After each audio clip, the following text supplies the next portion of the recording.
Benjamin with All Star Heating and Cooling. Thank you for taking the time to watch our homeowner maintenance video today. We're going to be going over some easy ways that homeowners can maintenance their own air conditioner and keep it running efficiently and keep everything clean. Okay, to start, I'm just going to explain a little bit about how this air conditioner works. And the way this air conditioner works, the outdoor unit, is that this fan is going to pull air through all the sides of this coil. So you want to make sure that you have room for this air conditioner to breathe, that there's nothing right up against it restricting that airflow. You also want to make sure that there's not anything impacting these coils that are stuck in these fins down here.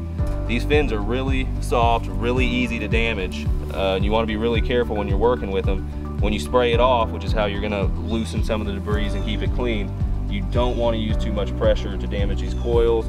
This cage is on here just in case you run into it with your lawnmower or your weed whacker or something to protect this coil. And you don't want to damage that coil or you're going to lose efficiency. You don't want to have it clogged up or you're going to lose efficiency. When you do spray it off, you don't have to worry about if the unit's operating or not because it's meant to be outside, so it's not going to hurt it. You can spray it off regardless. And as I was saying, this air conditioner has to be able to pull in air through all sides of this coil, so if there's anything impacting this coil, it won't be able to pull the air through and you're going to lose efficiency. And you won't make for proper heat transfer out here. So I wanted to make you aware, if you have one of these, this is a dryer vent and they are commonly placed right behind air conditioners. And if the dryer's running at the same time the air conditioner's running, this will blow lint out and this air conditioner will suck it right up on the coil and it'll impact your coil and you won't be able to move air through it and get heat transfer. So I just want to make sure if you do have that you're aware of it and you maintenance it regularly to keep it clean and from getting impacted. Okay, and while you're out here inspecting your coil, making sure you have no restrictions in your coil, you can also visually inspect your suction line, this insulation on here. As you can see, the insulation on this one is worn. You're gonna have to call your service company, have them come out and change that, and you should have that done to keep it operating efficiently. After you've inspected that, I would move right up here to the drain line. Algae loves to grow in these drain lines and it'll clog it up in there like a little dam. And I would recommend clearing it out with a shop vac 3 or 4 times a year whenever you can come out here. It's pretty easy to do.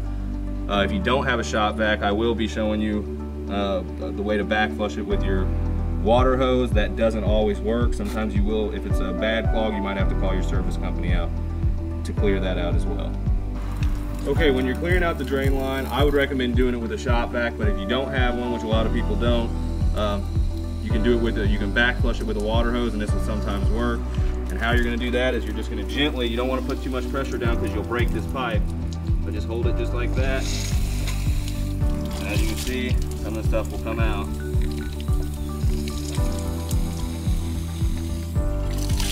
And you just want to make sure that that drain line there is clear and that, you know, it can take the water from the drain line upstairs and off your coil and bring it out here where it doesn't really matter. But you can do that, do this. It'll work sometimes for some small ones and keeping it clear. But I would recommend using a shop vac, which I'm going to do right now. Okay, the way I would recommend clearing this out is with a shop vac like I have here. And you're just going to put this right over that, and then you're just going to kick it on and you're just going to let it run and suck whatever algae or whatever's in there clogging it up, dust, depending on how good your filtration is, might be in there. So I'm just going to kick it on, I'm going to let it run for a few minutes and suck out everything it can.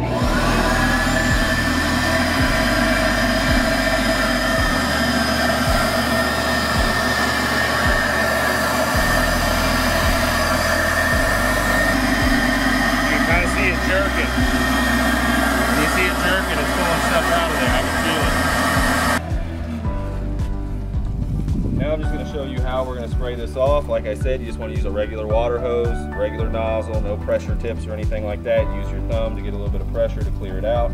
I did want to point out as well that we have pulled the disconnect back here, mostly to keep the sound down so you can hear me talking and for safety, but you can spray these air conditioners off when while they're running. They're made to be outside in the rain and the elements, so it's not going to hurt anything. But if you want to pull it to be safe, most of them are these pull-out disconnects like this one. You pull it out, cuts power off, you put it up here. Some of them might be a breaker style, but either way, when you kick it back on, it may have a delay up to 5 minutes.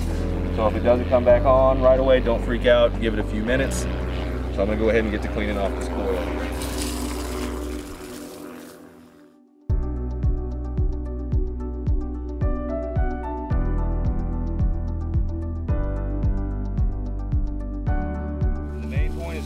want to loosen any debris in here, get it out, push it out the bottom down here so that air can flow through this coil easier and you can make for better heat transfer.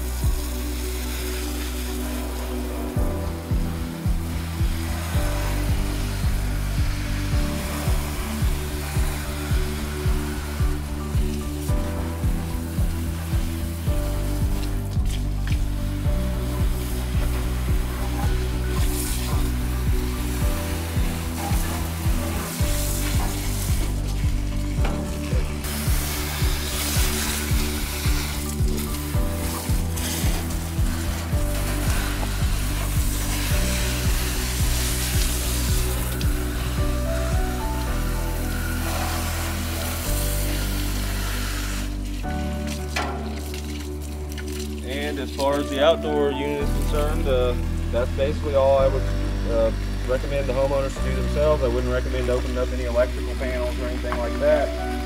So your outdoor unit is pretty much taken care of, and now let's go check out the inside and see what we can do in there. Here we are at the inside unit now, and there's a few things you can do in here. I wouldn't recommend opening up your unit. I would call your service company for that. You want to make sure you check your filters, which depending on your home, we have the filter back grills. Sometimes your filter's right in here, but you want to make sure you change it on a regular basis to keep your unit clean, keep your coil from getting restricted, because you have to get airflow over the coil that's in here as well to make the proper heat transfer. My filters happen to be up here. I just changed mine a couple weeks ago, so I don't really need to change them right now. But you want to make sure you change them. I have one in here and one in here. You may have multiple filters throughout the house. Also, some people recommend putting some vinegar or bleach with some hot water mixture in the drain line.